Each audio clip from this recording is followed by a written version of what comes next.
L'idée, la banque, au cœur du débat et dans tous ses États, approche internationale, zone euro, Afrique, dans un contexte international agité, dans un but de croissance.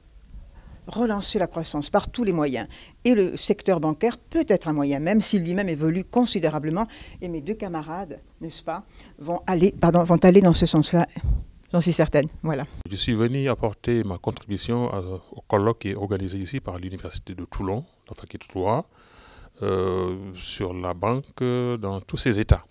Alors, j'apporte ma contribution sur deux volets, BAL 3 et Afrique, d'une part, et des regards croisés sur des pratiques bancaires sénégalaises, banques islamiques et banques conventionnelles. Ma contribution, en fait, a consisté à apporter un regard, pas forcément croisé, mais un regard sur ce qui se passe au Maroc, en relation avec la banque.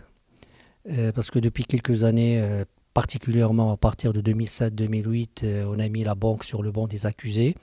Et un certain nombre de questions ont été posées. Faut-il carrément renoncer à la banque ? L'une des questions justement apportées, c'est ce n'est pas le moment, il reste toujours un mal nécessaire et qu'il va falloir peut-être aller vers d'autres produits de substitution. Et c'est dans cette mouvance que la question de la banque islamique, bon, peut-être qu'on ne l'a pas appelée comme ça, la finance participative de manière générale, il a pour apporter des solutions justement à un mal qu'on n'a pas encore identifié.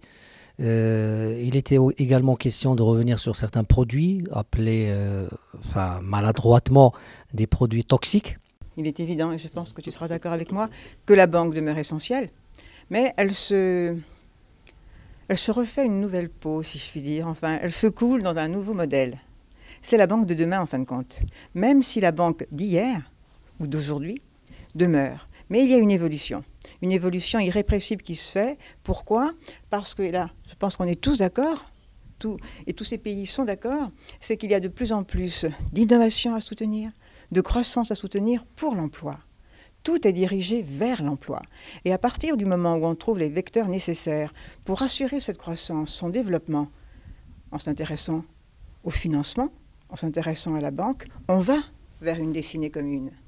On ne peut pas être dans son coin et se dire qu'est-ce que je vais faire, même si c'est à l'échelle de l'Europe, c'est ça que je veux dire.